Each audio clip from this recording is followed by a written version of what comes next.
can't predict 10 years out, but right now, to me, everything really looks like it's coming up roses. That I need to.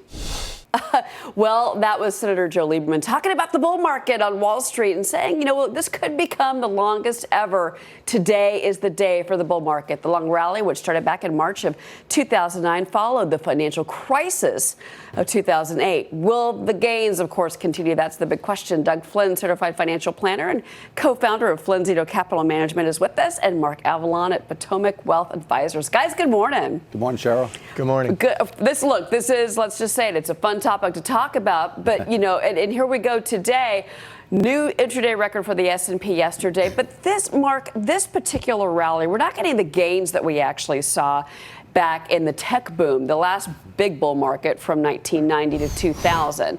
So the gains aren't there. Do we celebrate as much the fact that it's the longer term bull market, or do we kind of think, well, maybe the money isn't there and we need to worry about the why behind it? Well, that slow and steady climb in stock prices is one of the reasons we've had such a long bull market. The underpinnings were strong. It was first led by a lot of public policy actions, but the reality is the corporate earnings have been slowly and steadily rising. We had a stimulus last year with the Trump tax cut, but the fact that we're not seeing 30-40% annual gains is cementing a foundation that's going to allow this market to not be overvalued, which is why we think forward-looking PEs are fair, and we see this rally continuing into the year end. It's interesting as well, Doug, because if you look at the time frame, and today will mark 3,453 days.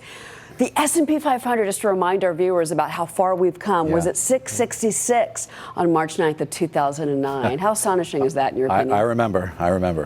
The tech boom that you mentioned, which was until now the longest bull market, was we still have another 100% to go to match the returns of that bull market run. So while this has been longer now as of today, it still has room to go. And I think that's because things were very overvalued at that particular point in time.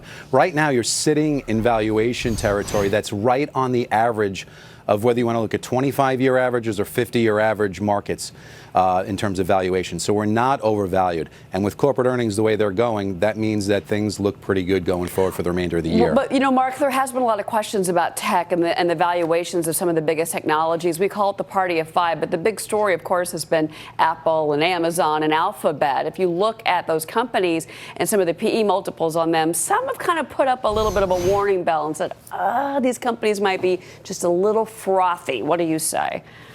Well, there has been a little bit of a rotation, a little bit of pullback. Netflix is down about 100 points from its high. So you see that the crazy go-go appetite has suppressed itself just a little bit. But again, I look at that as a positive. If we can get a little more rotation into some value names, into financials, into some industrial names, and we can round out this rally so it's not just a large cap growth story or small cap growth story, then I think we see a healthy market.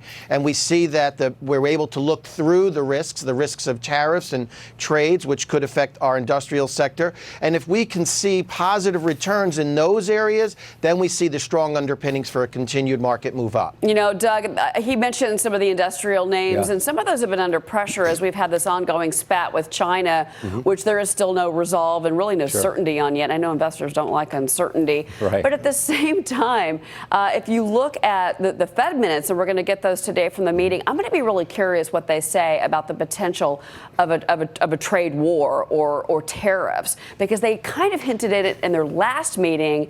They may really talk more about it today. What do you say? Yeah, I think that that's always the thing that's holding the market back in terms of the news that's out there. And that's one of the reasons why we like the market, because not everybody's at the water cooler screaming, let's buy stocks. My delivery guy who's bringing my lunch is not talking to me about stocks. Those things were going on back at the previous highs. So I think that you want to have a little bit of that. But we look a little broader in terms of advanced decline ratios. We look at equal weight indices, not just tech. And it is a little broader than people think.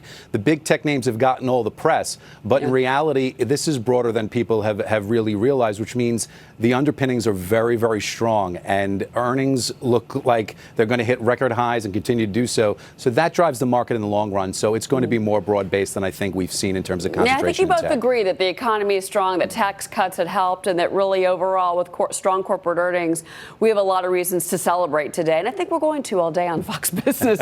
Doug and Mark, thank you very much. It's great to have you both here. Absolutely. Good to be here. All right.